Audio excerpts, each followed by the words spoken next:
Bonjour à tous, j'espère que vous allez bien. Bon, alors aujourd'hui les amis, on va commencer avec un petit extrait de François Hollande. Et si certains d'entre vous s'en inquiétaient, rassurez-vous, il n'a pas changé, Flamby, toujours aussi drôle. Écoutez ce qu'il a à nous dire sur Donald Trump, barre de rire assurée. Nous devons lui faire mal, très mal. Et la négociation avec Donald Trump, elle n'est pas possible tant qu'il n'y a pas un rapport de force. Il ne comprend que le rapport de force. Et c'est la raison pour laquelle il ne faut pas espérer séduire Donald Trump.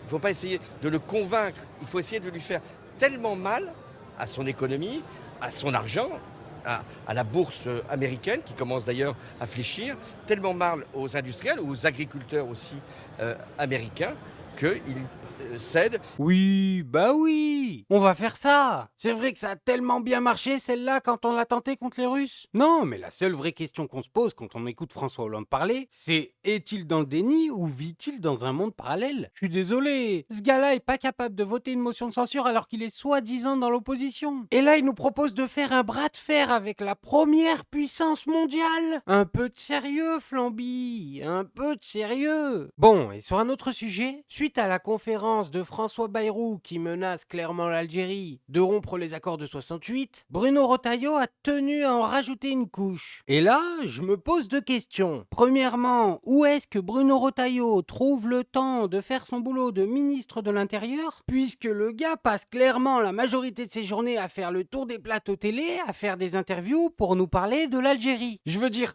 on te paye, Bruno, pour faire ton boulot. Donc, mollo sur le foutage de gueule quand même. Et deuxièmement, en parlant de son boulot, justement, Bruno Retailleau, il est ministre de l'Intérieur. Mais on n'a pas un ministre des Affaires étrangères, nous? Si, il me semble, on en a bien un. Alors pourquoi c'est Bruno Retailleau qui nous parle de l'Algérie? En fait, les mecs sont persuadés que l'Algérie est une colonie française ou quoi? Respectez-les un peu. C'est chaud ce que vous faites. Et ce que j'attends de l'Algérie, c'est qu'elle reprenne ses ressortissants.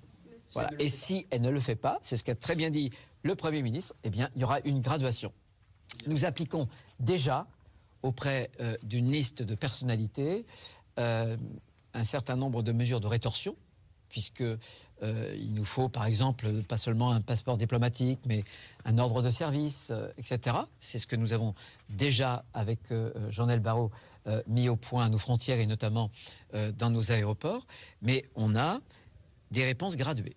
Ces réponses graduées peuvent toucher la nomenclatura, ces réponses graduées peuvent toucher des accords, l'accord de 2007 qui vise notamment les diplomates, l'accord de 68 qui vise plus généralement les ressortissants algériens.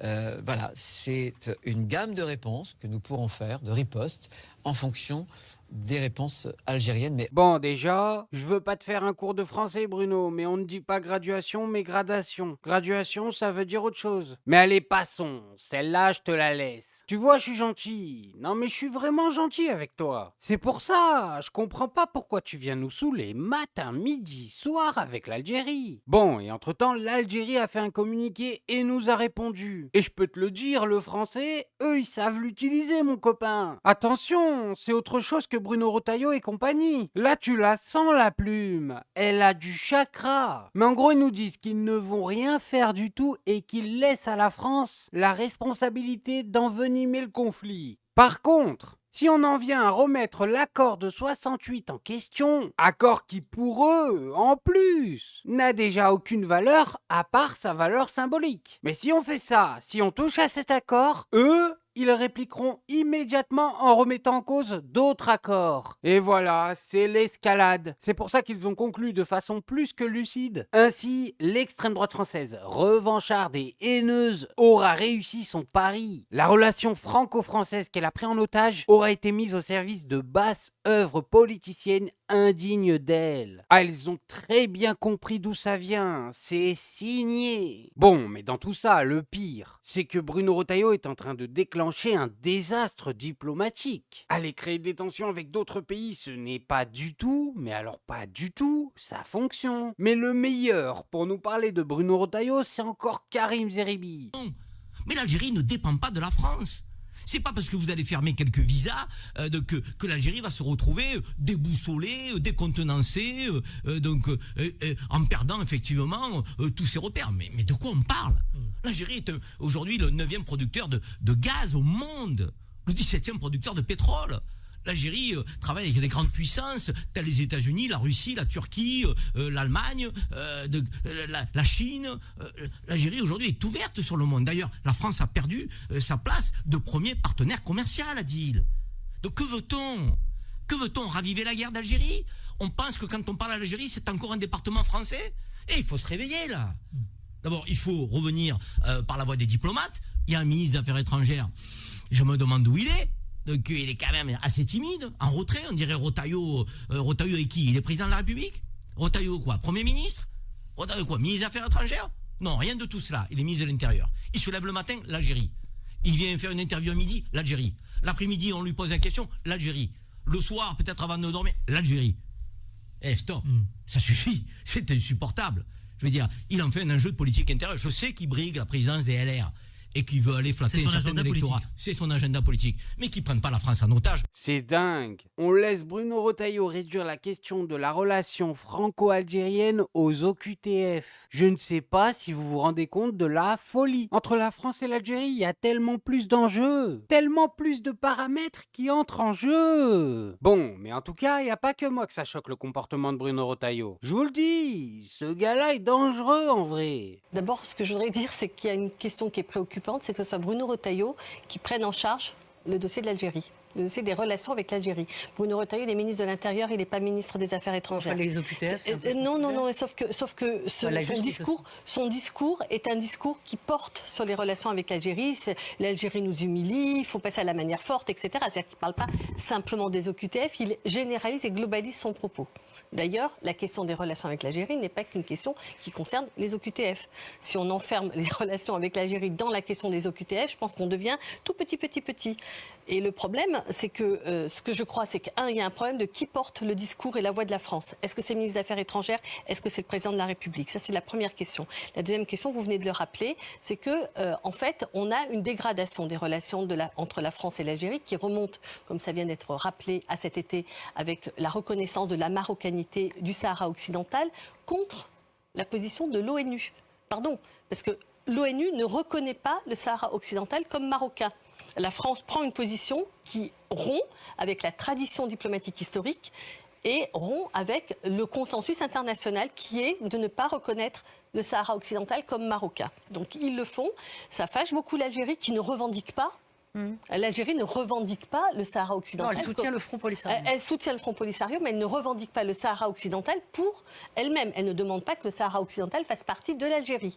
Je ne sais pas si on aura le temps de parler ou s'il est prévu de parler des évolutions internationales. Oui, on va en parler. Mais on est quand même dans un moment dans lequel le problème, c'est aussi de trouver des alliés. C'est pas de se fâcher avec tout le monde, les uns derrière les autres. Et le fait que la France continue de s'imaginer être toute puissante et pouvoir donner des ultimatums comme ça, d'abord ça va lui revenir en boomerang parce qu'il n'y aura pas de réponse favorable à cet ultimatum.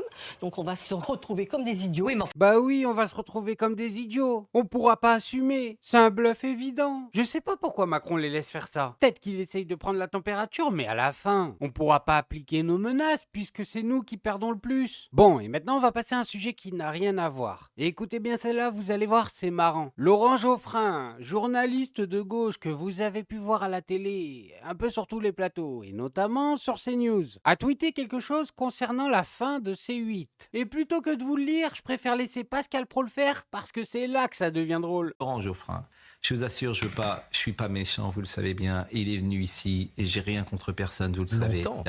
Il est venu ici, matin, midi et soir. Par charité chrétienne, je n'en dirai pas davantage.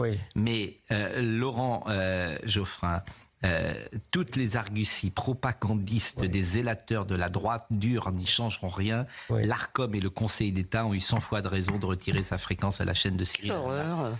C'est ce qu'a dit Laurent Geoffrin, qui est venu, qui était ici, qui était votre ami peut-être, ou votre camarade pour échanger avec lui. Je vous assure, il est resté... Il aurait dit la même chose. Et je veux pas avoir d'arguments médiocres. Donc je n'en utiliserai pas. Il était mauvais, d'accord. Ah non, c'était pas ça que je voulais dire. C'était vraiment pas ça. Je n'aurais pas d'argument médiocre. Je ne dirais rien. Je dis quand j'ai vu ça, le connaissant, avoir eu des échanges avec lui parfois, l'avoir reçu comme nous l'avons reçu et lire ça. Je me dis, vous savez ce que je me suis dit ? Je suis bien naïf, effectivement. Parce que ces gens-là, je termine, ami. Je termine, si vous permettez. Ces gens-là, ils veulent nous tuer. Oui. Et c'est là que je suis bien naïf. Parce que moi, je veux pas tuer Monsieur Geoffrin. Il ne nous supporte pas. Non, je crois que c'est pire. C'est ça que je veux vous dire. Ils donnent des gages, en fait. C'est même pas sûr. C'est ça que je veux vous dire. Non, ils veulent nous tuer. Ah carrément. Mais ça va, détendez-vous. Il a fait un tweet sur ses chiottes, c'est pas un attentat qu'il a fait. Et Pascal, tu crois j'ai pas vu ce que tu viens de faire ? À dire 4 fois son nom et son prénom en direct avant de lui attribuer des intentions improbables. Mais il a lâché les hyènes, il le sait très bien, ça fait longtemps qu'il est dans le métier, ce mec-là. Le gars va se faire harceler, voilà, c'est tout. Et après, Pascal Praud va dire « Non, j'ai pas fait exprès, non, c'est pas de ma faute. » Mais tu t'es levé ce matin, t'as vu son tweet, c'était ton plan, je l'affirme. Bon, et puisqu'on est en train de parler de la fin de C8, hier, c'était la dernière de TPMP. Et Cyril Hanouna nous en a sorti des pas mal. Par exemple, un téléspectateur a pu lui poser une question que tout le monde se pose et on a enfin le droit à la réponse. Alors, j'avais une petite question. Oui. En 2016, vous avez réalisé une émission qui s'appelait Trump, pas à mon poste. Ah oui. Contre le 45e président à l'époque. Exactement. Et, bon, je sais que vous ne vouliez pas trop parler de politique ce soir, mais... Non, il n'y a aucun problème. J'ai l'impression que vous avez un peu changé votre fusil d'épaule. Donc, est-ce qu'il s'est passé quelque chose entre 2016 j'ai totalement changé mon fusil d'épaule, puisque je pense que les woke sont en train, pour l'instant, énormément abîmer le monde. Donc tout ce qui est anti-woke, je le défendrai. Et comme Donald Trump est pour moi le symbole de l'anti-wokisme, et c'est pour ça qu'il a gagné les dernières élections américaines, je ne me rendais pas compte en 2016 le mal que pouvait faire la culture woke et ces donneurs de leçons qui sont partout dans tous les pays du monde. Mais aujourd'hui, vu que je m'en rends compte et vu le mal qu'ils font, bien entendu, même si je ne suis pas d'accord avec tout ce que dit Donald Trump, et lui, mais en tout cas aujourd'hui, je défendrai tout ce qui est anti-woke, donc je défendrai Donald Trump. Voilà. C'est tout ce qui m'intéresse en fait dans son truc, c'est vraiment l'anti-wokisme. Je lui dis, je suis pas d'accord avec lui surtout, mais là-dessus, c'est ce qui prime et ce qui fait que, oui, j'ai changé d'avis parce que j'ai vu le mal qu'ils avaient fait dans le monde en quelques années. Ah maintenant au moins c'est clair. Il a bien changé la devise de l'émission. Avant c'était la télé c'est que de la télé. Maintenant c'est mieux vaut être raciste que wokiste. Ah mais je constate moi, je suis pas en train d'inventer, c'est ce qu'il vient de dire en gros. Il a dit s'il a fait un virage à 190 degrés, c'est à cause du danger que représentent les wokistes. Et attention, toute coïncidence dans les dates avec le rachat de Bolloré en 2015 du groupe Canal est parfaitement fortuite. Ce n'est pas du tout Bolloré qui a donné une nouvelle direction à toutes ces chaînes. Vous ne l'avez pas entendu ? Ce sont les Ewoks. Oui, ces petites boules de poils toutes mignonnes, originaires de la lune forestière d'Andorre. Aïe aïe aïe, qui l'eût cru ? Elles ont forcé Cyril Hanouna à inviter Jordan Bardella, Marine Le Pen et Éric Zemmour sur son plateau. Ah réveillez-vous. Les woke sont aussi réels que les Ewoks. Non mais franchement, est-ce que vous vous êtes déjà posé la question ? C'est qui les woke ? Qui sont les wokistes ?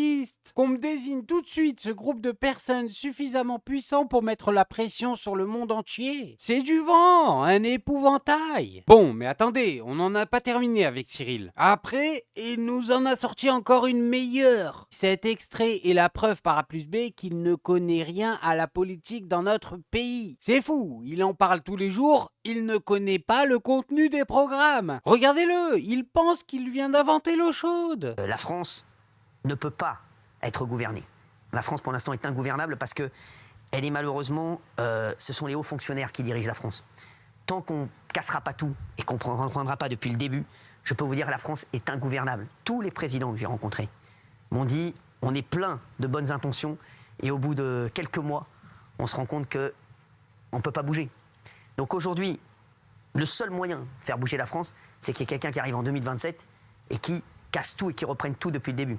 S'ils gardent les mêmes institutions, sachez-le, la France ne se relèvera pas de sitôt. Mais Cyril, Cyril, c'est le programme de la France Insoumise que tu viens de décrire. C'est même le seul parti dans ce pays qui propose fermement de faire ce que tu viens de dire. Je suis pas fou, il vient d'appeler à la 6ème République. Bah écoute Cyril, que dire? Bienvenue à gauche, bienvenue à gauche. Bon, et pour ceux qui se demandent, TPMP va bien revenir et sur W9. Mais apparemment, ils sont censés ne plus faire de politique. Mais alors ça, je demande vraiment à voir. J'y crois pas une seconde. Bref, moi je voulais juste vous montrer ça. Maintenant, faites-vous votre avis tout seul. Faites attention à vous, faites attention à ce que vous regardez. Likez, abonnez-vous et oubliez pas, le petit com qui fait plaisir. Et on n'oublie pas le petit com qui fait plaisir.